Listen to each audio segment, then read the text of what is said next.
Hello viewers, welcome to News Beyond Headlines. This is a program that we bring to you leaders, policymakers, and more so leaders who are making difference in this country.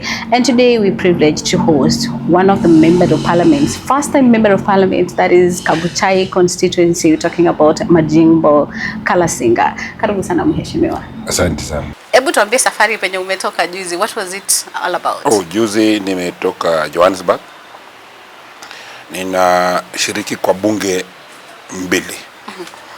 Bunge la kwanza ni bunge la Kenya ambao ni National Assembly. Then the second parliament ni bunge la African Union, AU. Inaitwa, najua tukiwa na AU has three arms. Tuko na AU Commission, AUC. Tuko na AU Court na tuko na AU Parliament. So the AUC sits in Addis Ababa. AU Parliament sits in South Africa, Midrand. Inaitwa Pan-African Parliament. So Pan-African Parliament ni bunge ya wabunge. Sio bunge ya kupigiwa kura kwa constituency uende.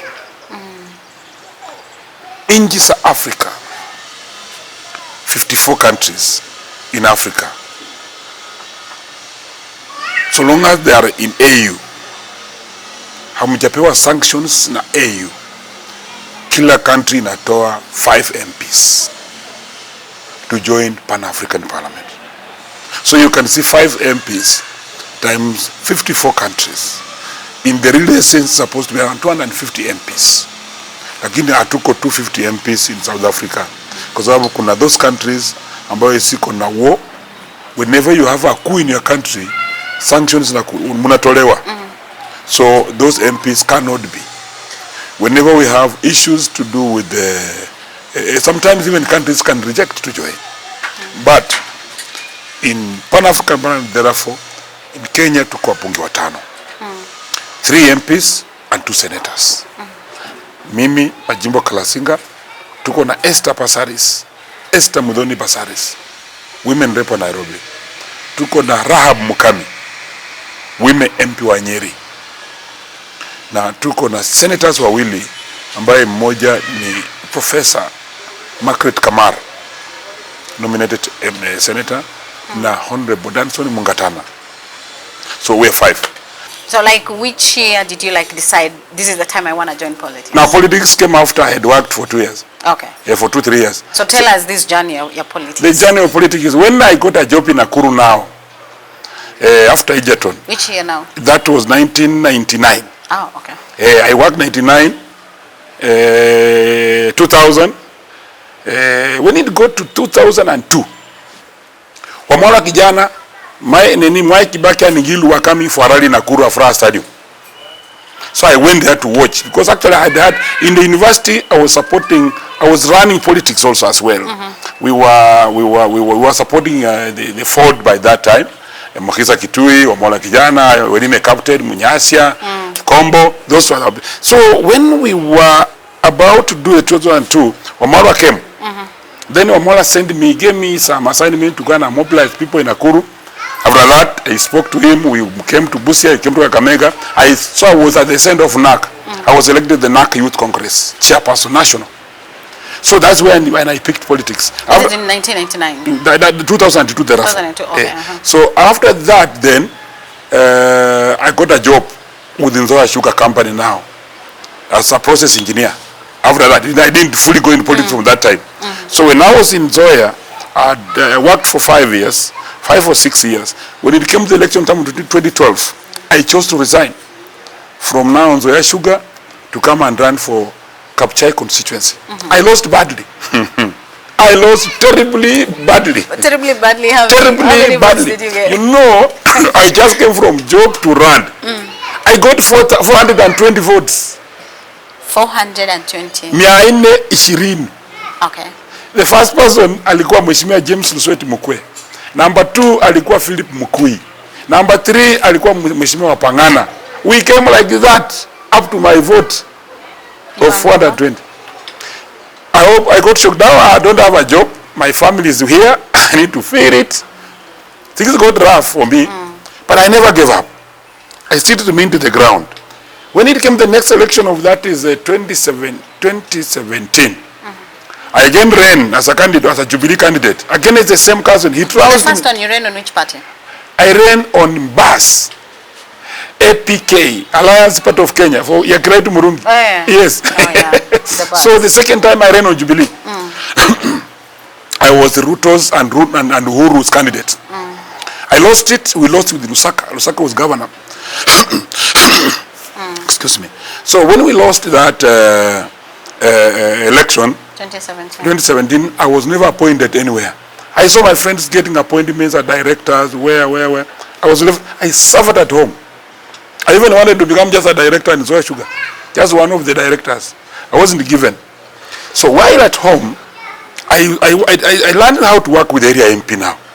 My cousin, we worked together, we could move together, go around, do some things. But now later on, he got sick. He got sick for long. Then he was sending me for funerals. Please represent me there, run there for me, do there for me. When he could get some little time, he would tell people that this man is good. This is a good man. So the people of Kapchai started buying me. So when we lost him during the COVID, when we lost my area member of parliament, people decided that they want to elect me. So the party, the Fort Kenya party now had lost a person. So Fort Kenya came for me. I joined it with open hands, and then we ran well. I won the election of Fort Kenya. And then when I won the election, people wanted to know who is this Majimbo. Then I had to come with low-hanging fruits to pluck them directly for the people. Those 2 years, that was bursary for the students. Oh, wow. I did it. I had to go in for the best methods to give our people the bursary. And projects, and a bus for schools. And then when we came to the general election, I also won with the landslide. You know, I don't brag, but I'm the only member of parliament who got to parliament with 90% of the votes cast during the general election. I got 8,000 votes, and my second person got 2,000 votes. You see? So when you do all the summations, I ran 90%. Even in parliament, when you check the records, I'm the only person with the Kashagwa. Kashagwa also had a very good rate when he came to the house as MP, not as DP. Okay, so those are things, that's how I got it. What is this something that you're doing in Kabuchai that other members of parliament are not doing in their constituencies? One, parliament runs from Tuesday, Wednesday, and Thursdays. Those are the days you can only be Nairobi. The rest of the days, Nyumbani. Go to the ground. When you're on the ground, you will listen to the people. They will tell you their problems, smaller problems. You know, when you are a member of parliament, you must not learn how to do big things. Learn how to do small things in a big way. That is the issue. So when you're on the ground, you will hear the smallest complaint of the people. You will work with them. That is one. You must be on the ground. Politics is about interaction. If you're not interacting with the people, if there is any disconnect with you and the people, count it done. You are not with them. And two, when you interact with the people very well, it becomes cheap for you. People don't ask you for handouts. So I chose it. Secondly, I looked at how I went through my life as a student, the problems I ran. I've just been telling you that so that you can also know what I'm doing. So I said this money called bursary must go to the right people. Sure. I designed a system where we go round the wards, all my 4 wards, chiefs areas. I call all the people who want bursary. They line up. I vet them. They come from, my vetting is only about if they come from my constituents. That is the only vetting. Oh, okay. Yes, because if you can come and queue on a line, then you have a need. I can't chase you back. So I gave out all those applicants fees. And I learned how to do it every year. That has been one. 2, schools that have no school buses, I've tried and I had to finish them. 3, issues to do with legislation in parliament. Something that is wrong if you want your people to like you, something that's wrong on the floor of the house, call it wrong. Don't call it yes when it's a no. That's when you got the 2023 finance bill. Being a member of parliament of Fort Kenya, being the member of parliament for the Speaker of the National Assembly because he votes for me. Yes. And you're in the same party? In the same party. He's my party leader. I come from his constituency. He has a vote for because he voted for me in the Mahele primary. You know, being in Kenya Kwanza, but the finance bill of 2023 has come. My people have told me go and vote no. Yes. Now I have to choose between two bosses. These are bosses in Nairobi, top bosses. We have the president, the deputy, and the speaker. And the speaker is sitting there looking at me. And then here are the people of Kapchai. They are telling me we don't want this taxation because actually we can't manage. The tax regimes are bad. You can't tax housing. Staff workers are badly put. You cannot do this. Majimbo, go and say no. When I stepped on the floor of the house, people are shocked to say the member of parliament with the speaker is voting no. I voted no on that finance bill. Ulienda ukasikiza ground. Nisikiza ground. Na hiyo ground bado naisikiza hata sahi. So it came again, the 2024 finance bill. Once again, I voted no. You see? And then it came the issue of Rigathi Gachagua, the impeachment of the deputy president. I'm the only member of parliament from this region and from government who abstained that vote. My people told me don't participate. You see, when you read the book of Things Fall Apart written by Jinua Lumoka, Albert Achepe, it says that you cannot kill a man who says nothing. Ikemefuna was a son who was not supposed to be killed by Ogongo. So when Gachagua, according to our people, Gachagua has nothing wrong with them. Gachagua had nothing wrong with our people from Kabuchai. They said Majimbo don't participate in their war. I abstained. I've been 43 years wars when I've been doing this. So is it like you abstained because you felt like it, or you abstained because you felt like they are being unfair to him? They were unfair to him. Up to now, I still feel they were unfair to him. In the African setup where I come from, you cannot chase an antelope with your brother. You chase an antelope, and an antelope runs very fast, you know, my sister. Then when you get hold of the antelope, you skin the antelope, you roast the antelope, and chase your brother who you chased with. You chase him out of the house and eat alone. According to us, the Bukusu, they say the bone will cross your esophagus, and you might die. Yeah, scolded will choke you. So we don't allow. When, according to me, it was unfair, up to today it remains unfair. In any case, Mheshimiwa Uhuru Kenyatta had issues with the deputy president then, Mheshimiwa William Ruto. There were issues. Maybe Uhuru was right, maybe Ruto was right. But they had to accommodate each other up the last moment. Sure. That's called the brotherness. So according to me, Rigathi Gachagua will have been left there. You can even, as a president, run a country without giving him duties. You know? Yeah, you can delegate all the duties to the deputy prime minister, you can give all the ministers, and you can leave him there without duties, but in the office. That thing. Now look at how Rigathi Gachagua is struggling. He's struggling to remain in politics because either that impeachment, you know, it locks you from opportunities of politics in the future. So that is what he's struggling with. You don't do that. So that is what my people told me, my brother, our son, don't participate in a war that does not get close to you. Will you mind working with him? I will work with him. I have no problem with Rick G. And Rick G speaks the truth, you know. Rick G speaks what the ground speaks. Rick G said that don't kill Gensis. You see? And I almost learned that he was having that problem with government when I saw him address a press in Mombasa. And I saw the president addressing the press in Nairobi. I said, what is this? A president here, a deputy here. Kumbe he had an issue to tell that, please, you know, being a deputy president, you have access to a lot of information. Maybe he knew how many youths were being killed. So he said, no, don't kill the Gensis. These are our sons and daughters. It came to be like that. I have no problem. I wish him well. I don't subscribe to his ideals, but I think he's heading his way. I'm heading my, because why I'm saying I don't subscribe to him, I've never in my life dreamed of being a president. No, I want just to become MP for Kabuchai. And to be the MP for Kabuchai, I don't need Rigathi Gachagua. I don't need another person. I don't need all other leaders. I need myself with the people. But you need to align with the people that you feel like they're telling the truth, and you're saying he's a truthful man. The people are funny, my sister.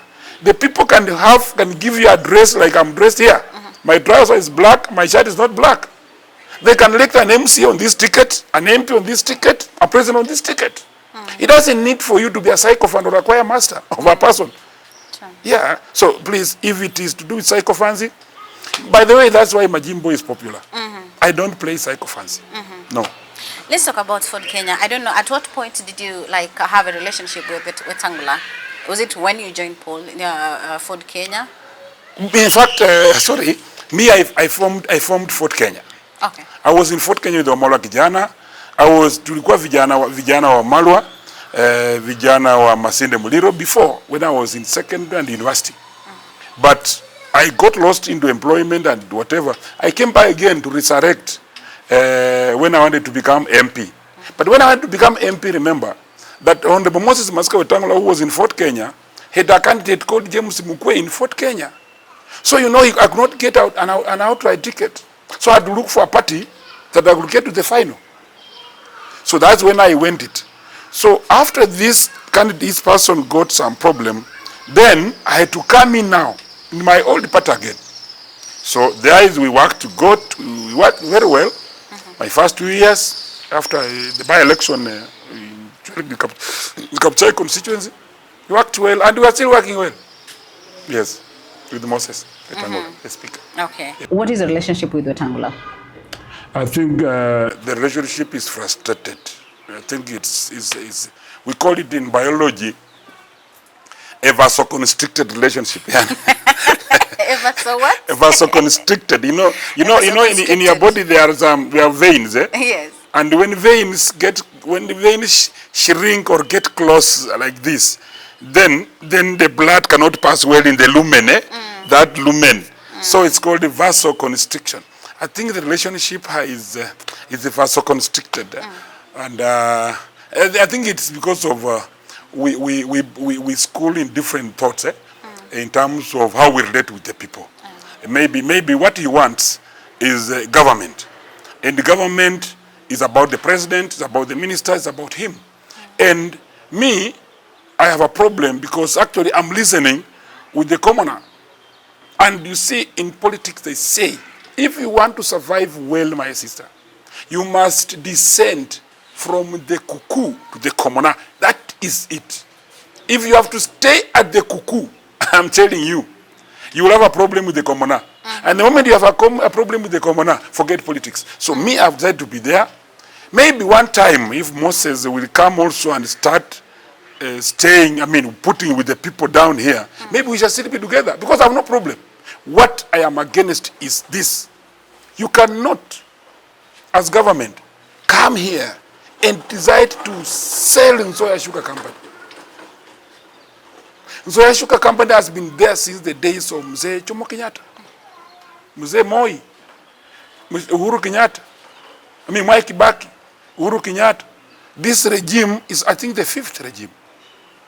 This Nzoia is economic base.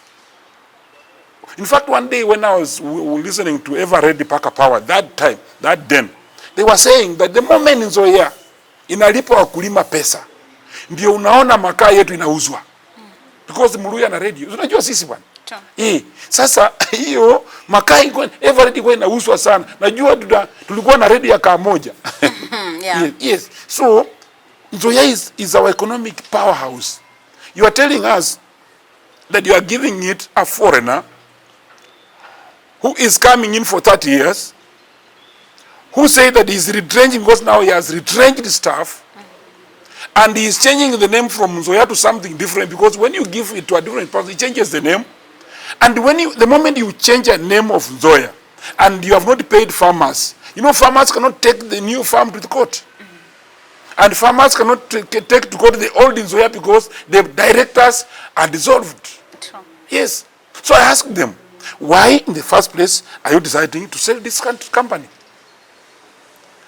In our manifesto, when the deputy president then, Honorable William Ruto, came to Kimilili for an economic forum before we went to the elections, before he won, he told us, and we agreed that in 100 days we were going to bring new machines in Nzoia, not selling it. As I talk today, all farmers owed Ken are not paid. The name has changed. Where will farmers go? And they are saying that these farmers cannot be paid by the new person. They are saying he is supposed to be paid by government.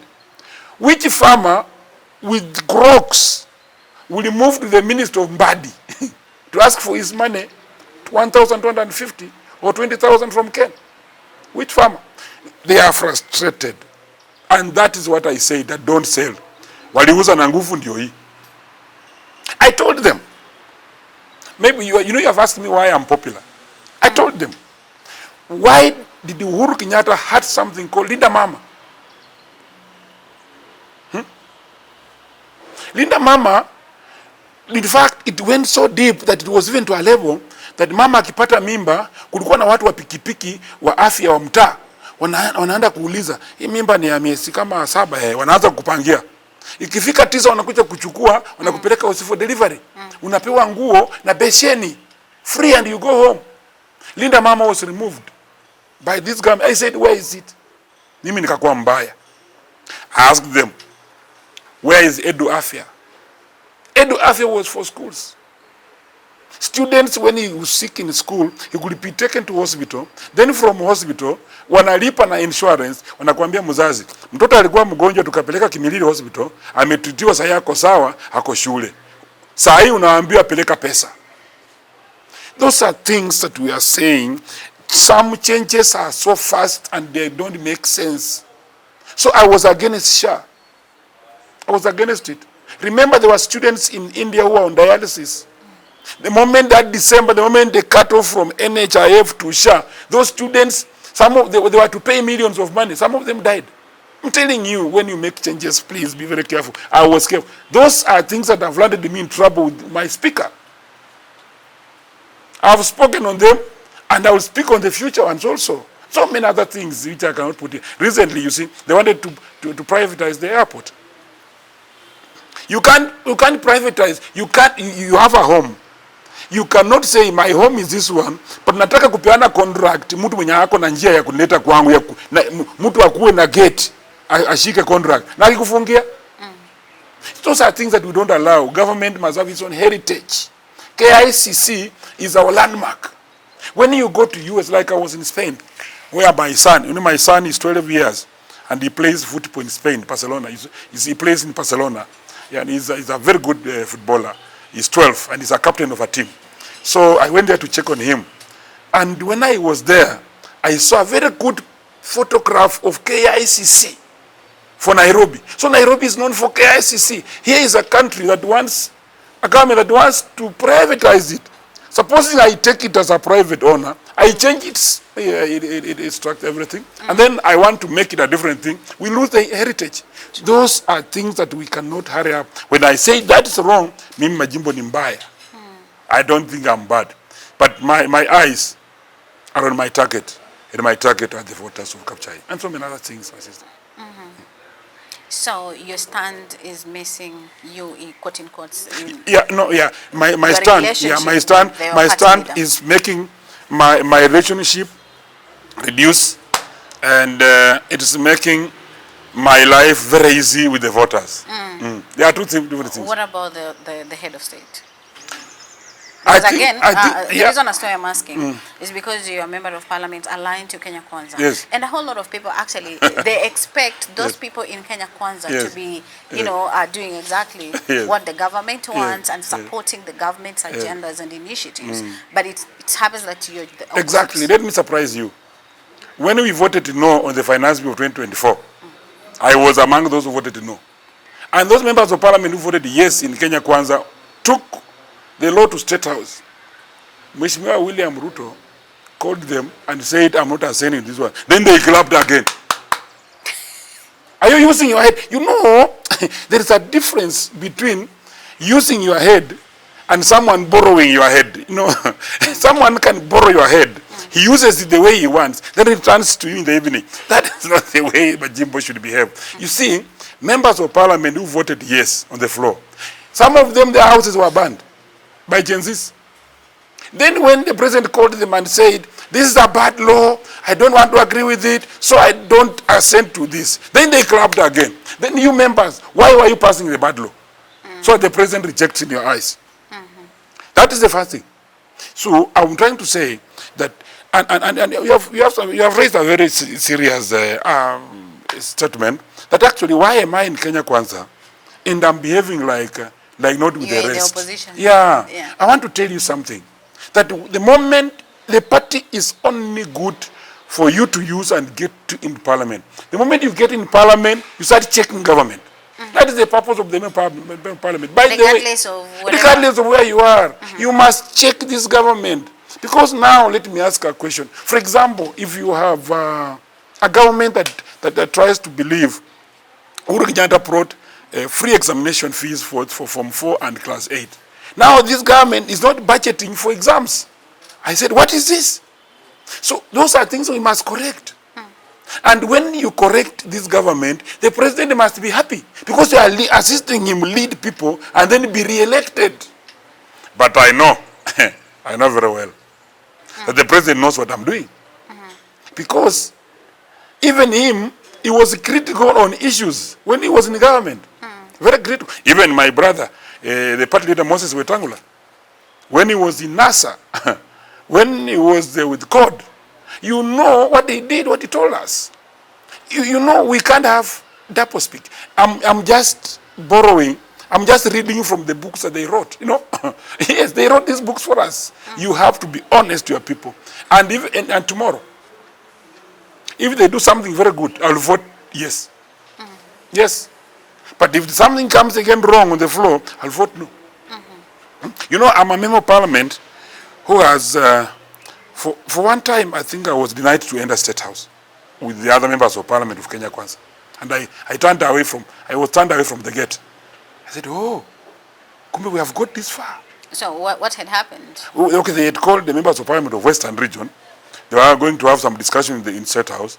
When we all get to the gate by that time, we had a Nyanza delegation in State House with James Orengo. So they were there in the morning, then we were to go in the afternoon. So they almost took some time, past the normal time, so we were told to hold at the gate. So when we were held at the gate for around 30 minutes, all members, when the Orengo left, then they were now going through the list now, because they had voted at the gate to go. The members of parliament who have come, they ticked all MPs and my name was not, they said, you are not here. I said, Kabuchai, sema tunakujua bwana mheshimiwa. Sisi ni maaskari tu. I said, now fine. From there, I don't go to State House. I think they had known what I do. Maybe I don't agree with so many things when they are going to discuss. And I remember when they are going to discuss, they went to discuss selling Zoya. When they agreed that, okay, let it go. When I was there, I wouldn't have agreed. Because I remember we brought a challenge in State House, me and Boni Khalwale. Khalwale told the president that my president, my good friend, do not attempt issues of Nzoia and don't attempt to sack this the Minister for Health. By then it was Deborah. Because Deborah had first issues. They were trying to, in fact, that same afternoon is when Deborah was transferred from health to environment. I think she was on a high exit, but Mheshimiwa Khalwale told the president right there that please, we don't want you to touch on this. So some of the things we say outside here, get to them. So since then you said you've never stepped. From there, they have been going several, not even step there. When they invite, I never get their invite on my phone. So when was the last time you were at State House? I think a year ago. A year ago? Yes. Despite you being a Kenya Kwanza affiliate or member of parliament, you don't go to I don't go, but I'm comfortable. I don't go. You see, you can't, when you go there, you discuss issues, but the only advantage you get there out with is 100,000. You know, you see, it does, a member of parliament is not that cheap. Oh, so members of parliament are invited to State House. Okay, fine. I don't want to go past that. Okay. But a member of parliament should not be that cheap. Okay. And that is why actually I was asking what is your relationship with the head of state, because now even being denied access to State House, then that means a lot. You know he's a busy man. I've not called him the last 1 year. I think I will try a call today after this. See if he can pick, because actually he has been my friend, by the way. He has been my friend. William has been my friend for long. In fact, during the campaigns, he really supported me. I just want to salute him for the support he gave me. But after I got into office, I think I got preoccupied by the issues of the Kapchai. And maybe the issue of Kapchai does not agree with what they are doing. That is the only difference, my sister. Okay. So, Mheshimiwa, I want to know, because you've touched on a number of things that the government, or rather the then Deputy President, when he had the economic forum here, he pledged he will do, he didn't do, including Nzoia and all that. So do you think he literally betrayed Western Kenya? Economically betrayed, and it is becoming politically toxic. Okay. It's becoming politically toxic. It's getting in the people very quickly.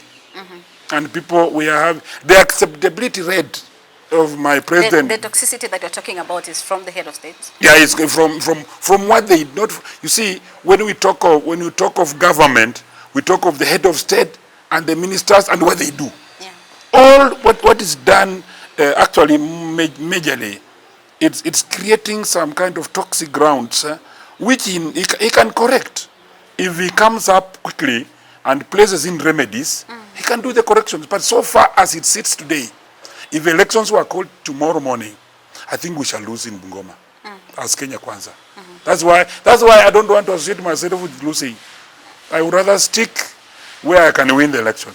By the way, it does not matter how you win an election. It matters that you are in parliament. So your people must support you.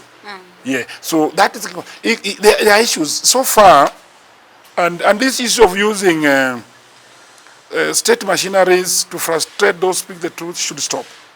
Saying that you don't want to stick with a place where you're going to lose, does it mean that you're on exit plan? I think I'm not on an exit. I think exit from where? Because already come and exit. No, I just want to know, because you said you don't want to stay where you're losing. So where are you losing and where are you going? But actually from what I've talked to you, yes. Then I exited long time ago. I'm just away. Because if my people exit, why should I sit there? Yeah. So exiting where? I'm just with them. You are not with the government. You're not supporting Kenya Kwanza, so you're not with the Kenya Kwanza. You know, a member of parliament is not government. Ah, okay. Yeah. Unless, if you are a member of parliament and you are in government, then you are a sycophant. Ford Kenya is an affiliate party of this government. Correct. Ford Kenya, as an affiliate party, the top echelon of Ford Kenya can join the government because it's a state, is now the head of legislature. But every part is distributed. The members of parliament of Fort Kenya are supposed to stand with the people on the floor of the house, defend the poor. You see what? Defend the overtaxation, defend the poor tax regime. You see? That is our work. So, when you are, in fact, nowadays, in parliament you can sit either side. You can either sit this side or this side. We don't have opposition side and government side. Because a member of parliament is supposed to oversight government. That is not what we are seeing in the National Assembly. We're seeing something different.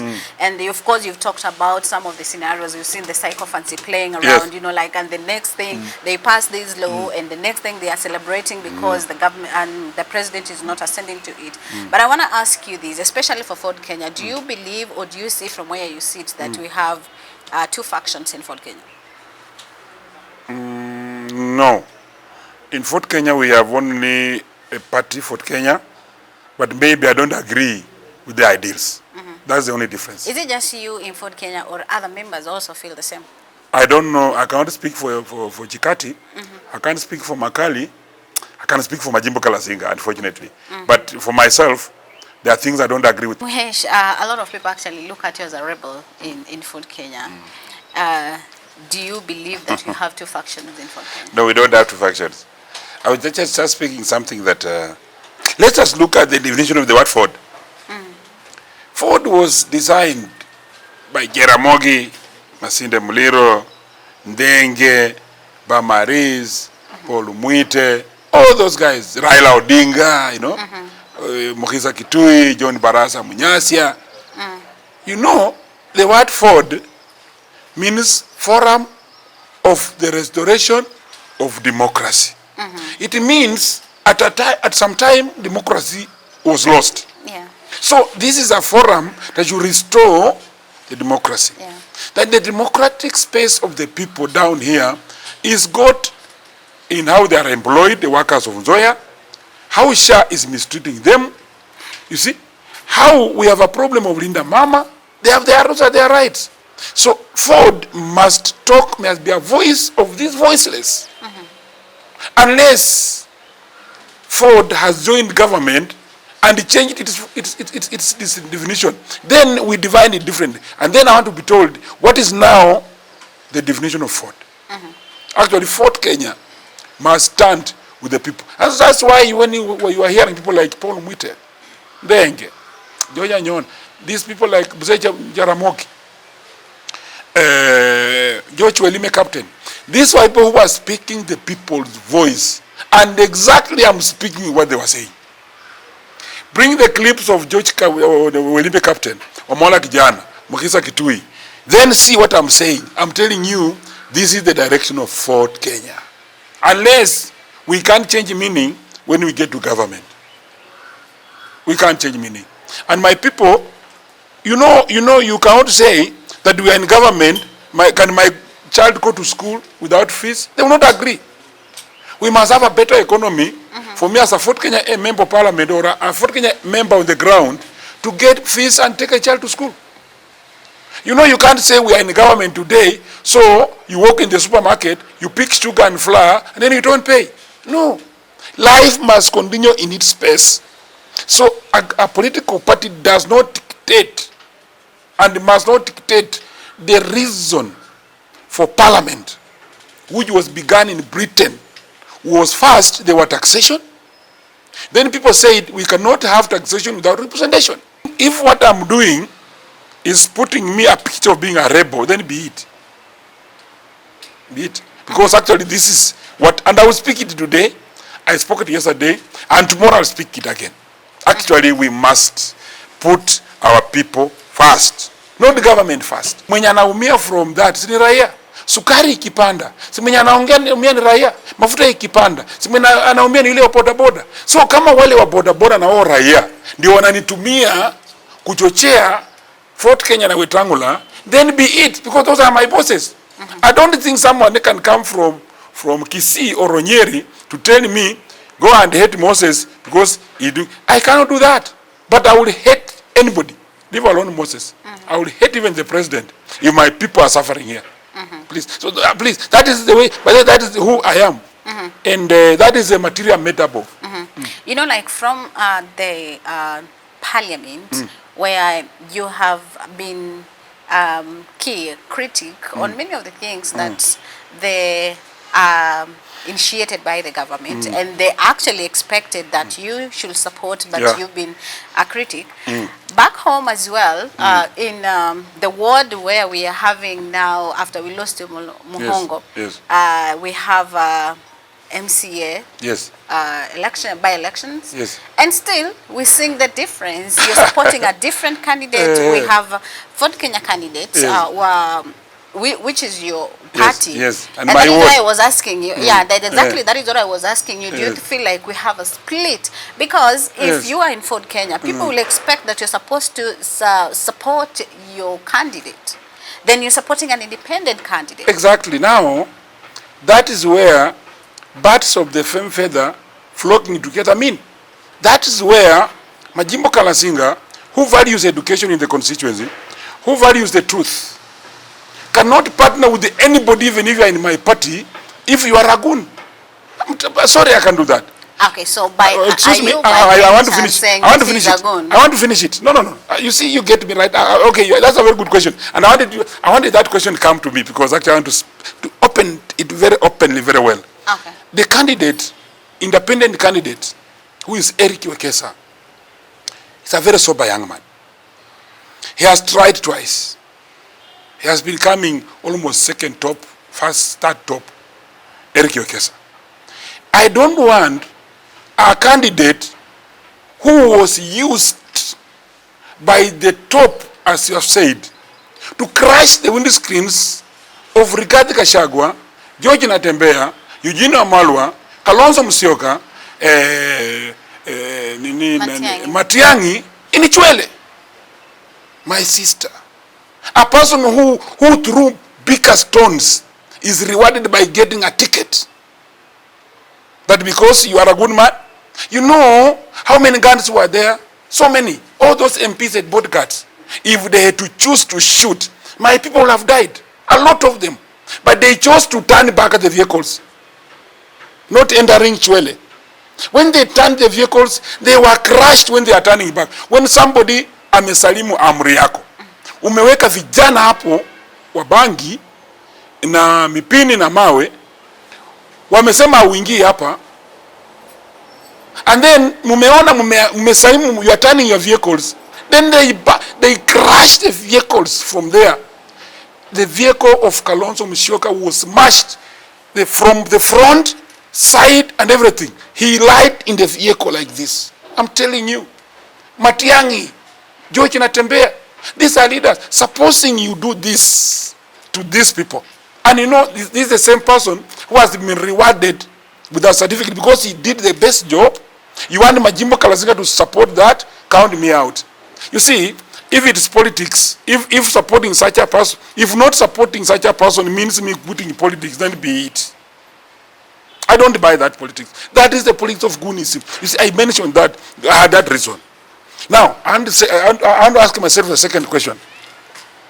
When you bring here, when we had a by-election in Bungoma County, when Honorable Moses Masika Wetangula had been given the speaker position, when Wafula Wakoli was running for senator in Bungoma, did Matbarasa, who was an UDA MP, came to campaign for this man when the UDA candidate was Mwamba Bonga, a senator?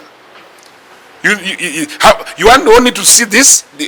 Right now as I'm talking, Honorable Boni Khalwale is a UDA senator, current. He's supporting a DAP MP in Malava, Seth Panyako. You see, these things is all over the country. It's not only Majimbo Kalasinga.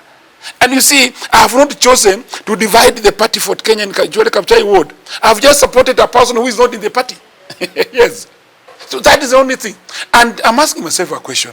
It is the people's choice to vote. Even me, I've just proposed to him. I've just brought him. If the people will say, Eric Wekesa, thank you, my Lord. If they will say it's Vincent Maunda, thank you, my Lord. They have the power of the purse and the power of the vote. Yes. So that is where, by the way, that's where I am. And yesterday, I presented my candidate very well. I went out with him. I campaigned with him for him. He's now relaxing. You even see my voice is not well now. I think this is the best voice I have. Because yesterday, after shouting yesterday, after addressing so many rallies, and the immense, the support I got on Chwele Market, I said, wow. But also, why are you not following up the words that the speaker said in vernacular about me? I don't understand. No. Nowadays, you can interpret Kibukusu into any language. Yes. When a speaker of the National Assembly comes to call people and addresses them and tells them that an MP of Kabuchai will be out of this constituency across to Uganda or across the border when we shall be holding the elections. What does that mean? Wewe ni speaker, unakuja hapo nasema atangua ngambo gani? Ngambo ya mbinguni ama ngambo ya Uganda? I have a wife in Kenya. Wanataka afanye nini na bibi yangu because ndawacha? Na mimi si nyungu eti nitapasuka. Yes. Mimi si sabuni eti nitaoshwa ishe. I'm also a man. Yes. So I'm in fact, when I had a presser recently, it was just a response. There is no single day you journalists have heard me abuse Wetangula. My word, this mouth has never. I've only been talking about issues that affect my people. I've never mentioned it. But until he mentioned me in his home, he called 500 delegates of Fort Kenya from the ward. Then he addressed them. I know he talked for long. And he said that, you see, he even abused me on how I behave on the floor of the house. Come on, he's a speaker. Let him call a point of order when I'm on the floor and tell him, Majimbo, you are wrong here. Not come and address the issues of parliament. That's not the way to go. That's what I say. Why do you feel like your life is in danger? I think when a speaker tells you that you will move out of this constituency before the election, then that's dangerous. I think the word danger the word dangerous comes from danger. But if someone can dangerously say some words, then I'm in danger. It's just purely that. Yeah. Have you reported the matter? Yes, I've done. Where? Actually. Yes. And you see, my reporting has no intention to sue. My reporting just tells them aware. My intention is, I'm a man, I'm a political animal. I will survive. I will have my boys, I will have my team, I will live here. And if I will die, I will be buried here in Kabuchai. Yes. Is it the first time that you're having these issues with your party leader? It is not the first time. It's not. We have had issues sometime even, which I don't want to discuss here in front of the camera, yes. Okay. Yeah, we have had issues. So these are recurring issues. And they're just issues to do with what I don't believe in. Yeah. They're not issues to do with we don't share a woman. We don't share land with him. We don't share money. We don't quarrel over land. We have nothing to quarrel over. It's about issues that he believes in. And the issues that I believe in, maybe don't mind, they're immiscible. You know, when you are doing chemistry, there is a immiscibility character. When you mix paraffin and water, they will separate. That is the immiscibility, maybe, in what we think about. Don't you think that you saying that you're going for his seat, Ford Kenya party leader, is now like you're catalyzing the whole thing? Now, let me ask a question. Wamala Kijana was a chairman of Ford Kenya. It came to Muskari Kombo. It came to Moses Wetangula. What is wrong if it goes to Majimbo? I'm not saying now. He will grow old. You know? Yes. When I'm preparing myself to take over the party. When he grows weak and frail and old like now, he also got it from Kombo. Right? What do you mean he'll be mortal? No. Yeah, forever he'll not be there. Someone younger than him must prepare to take over the party. And I should take over a vibrant party, not a dead party. Remember, this party had one time 34 members of parliament. It came to 17. Now we have as less as 4 or 5. Where are we going? No. What do you think about the scuffle that has been between Wetangula and Natembeya? That is their own making. In fact, we don't need to have it. Okay, Natembeya is saying that we need to employ our sons as well in police. Where is our 30%? We need to have our own issues solved. We need to have our top in the top echelons like the police, you know. When Natembeya is just talking issues that are affecting us. In fact, Wetangula is supposed to support that. And we fight to get them. You know, if we team together, we shall get those positions. But when Natembeya is saying it, and then you think is not right, then you are not you are in disconnect. It is for their own making.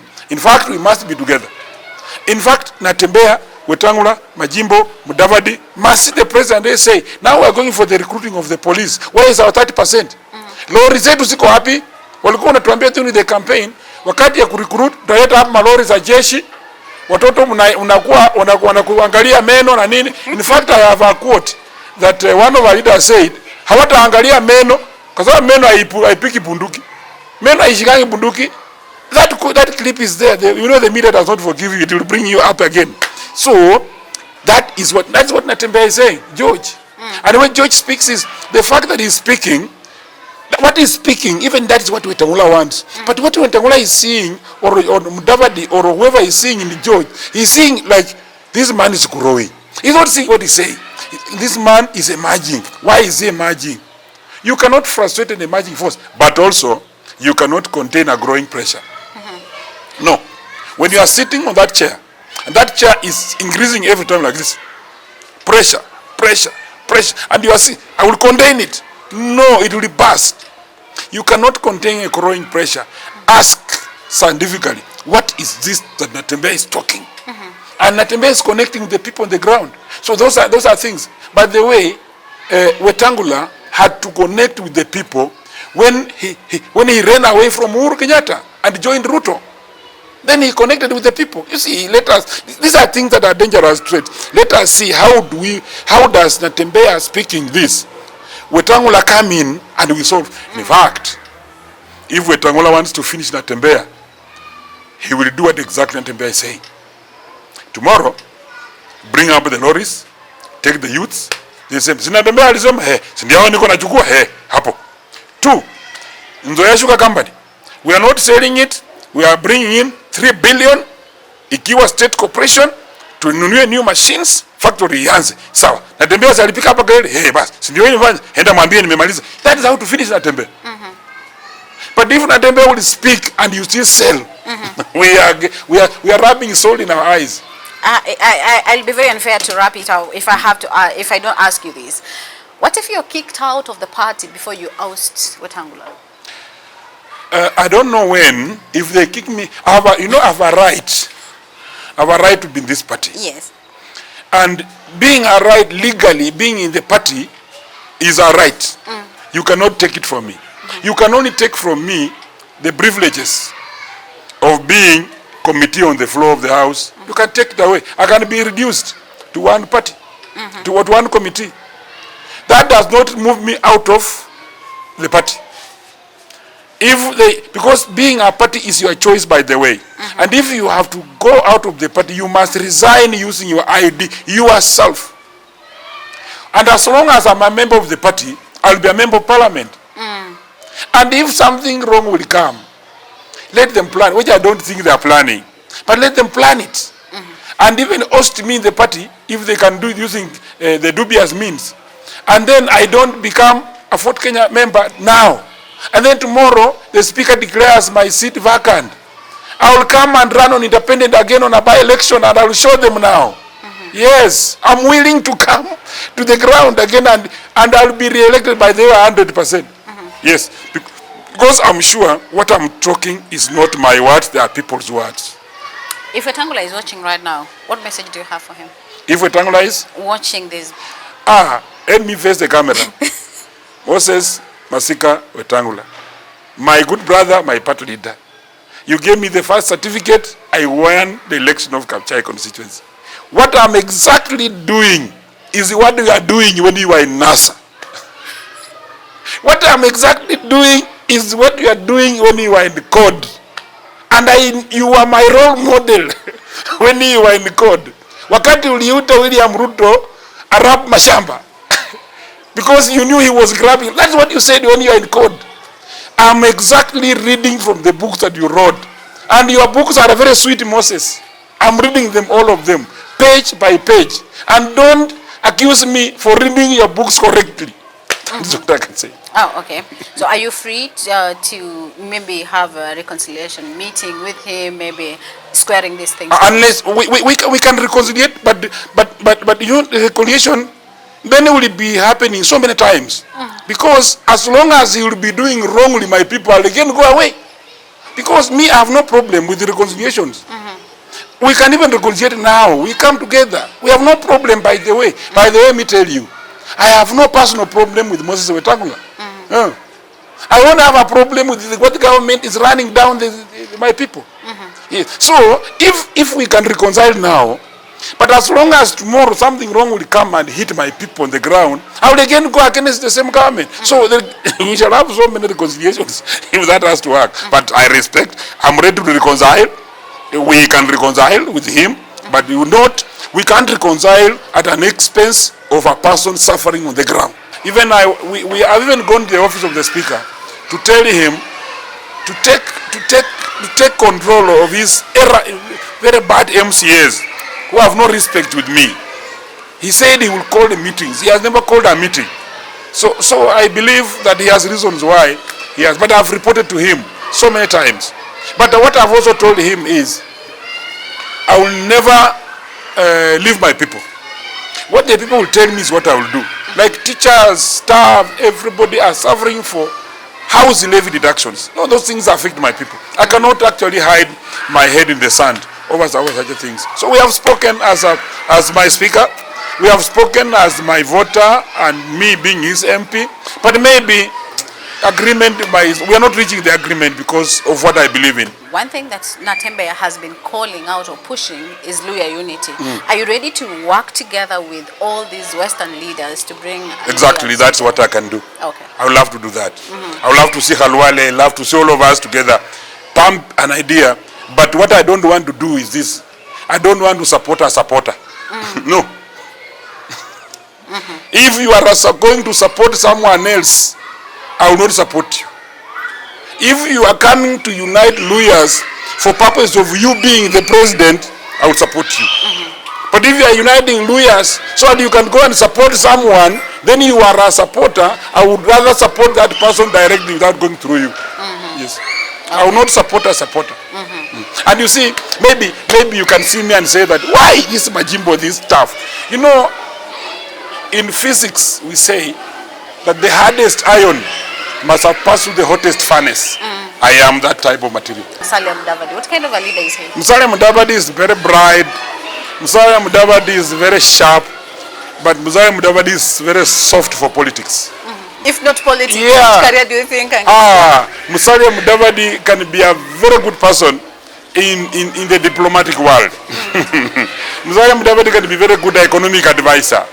But for long, my good brother has not shown the power to punch. You see how to punch is what people want.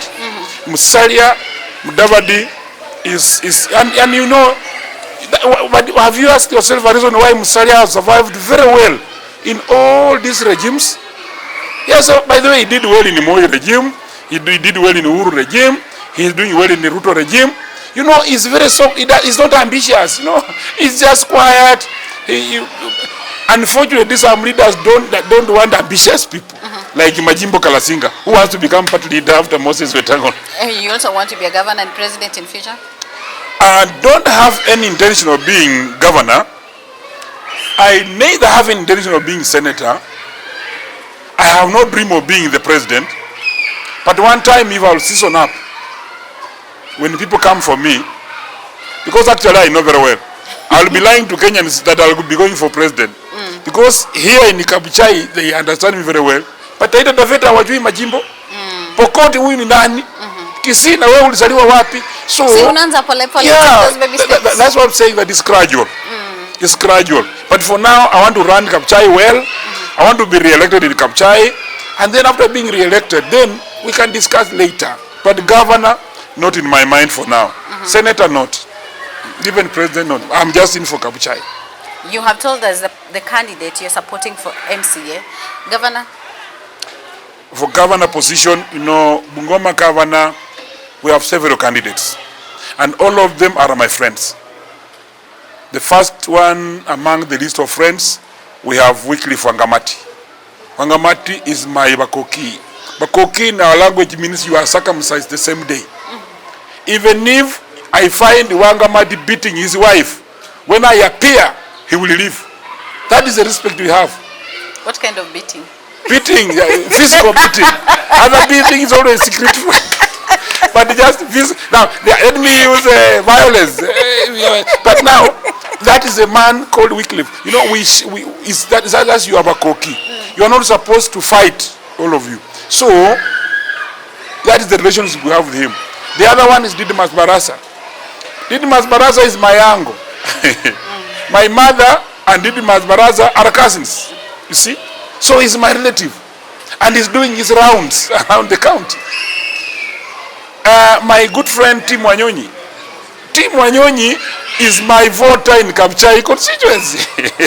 He's born and bred from Kabuchai. He just went to Nairobi for a job.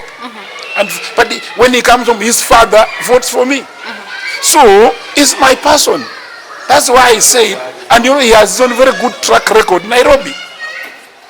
The other candidate is Zakaria Barasa and so many others. This is how, so we are telling our people that let's move, campaign without violence. Talk to your people. When the right time of coming, and you see each party person will be in a different political party during the elections. And when it gets 6 months elections, then the line will be seen. Then we shall see how to go. But I will urge that all of them, let us push all of them. In fact, from here, I will call Wycliffe, we talk, I call Didmas, we speak, I call Tim, we speak Zakaria Barasa, is my friend. All of them relate to me. That is what's supposed to be. Do not be used to abuse any leader that is elected. Isi munenda kupigia rais, unaenda kumwambia nini? Aholi hamjaongea. Ya president. Sijui kama atachukua. Unaenda kumwambia. Lakini akichukua, naambia rais kwa ground tufanye namna gani juu imeanza kuchemuka. You think like Kenya Kwanza has lost a lot on the ground? We have lost almost 80%. we are remaining with 20%. And the 20% maybe there are few loyalists. Those are the ones that are remaining. But entirely, we have lost a lot, particularly the Gen Zs. The youths have gone. Bungoma gave Kenya Kwanza a lot. Yes. Yes. So you think that will happen as well? We tilted the scale here from here. You know, election was won and lost in Bungoma. So that is the problem. As we talk today, but still we have some good time. We have 2 years. To salvage the situation? Yeah, to salvage the situation. Okay. Message to Kenyans as we wrap up? Kenyans should know one thing. I will start with the Gen Zs. It's your time to take your vote. We are registering votes. I am seeing the speed at which registration is going on. My sons and daughters, Gen Zs, it is too slow. Ask yourself, can we start now tweeting and calling ourselves asking, have you registered? Let it go round. If we want to change this country, change will come with you. And vote. You know, if you don't vote, then you have voted a wrong person already. Yes, because we have made that wrong person win. Okay, so thank you so much. That has been News Beyond Headlines. Of course, featuring Member of Parliament Kabuchai, Majimbo Kalasinga. I'm yet to know his first name, the baptism name, rather the English name. Joseph. Joseph Majimbo Kalasinga. So till next time, kwaherini kwa sasa.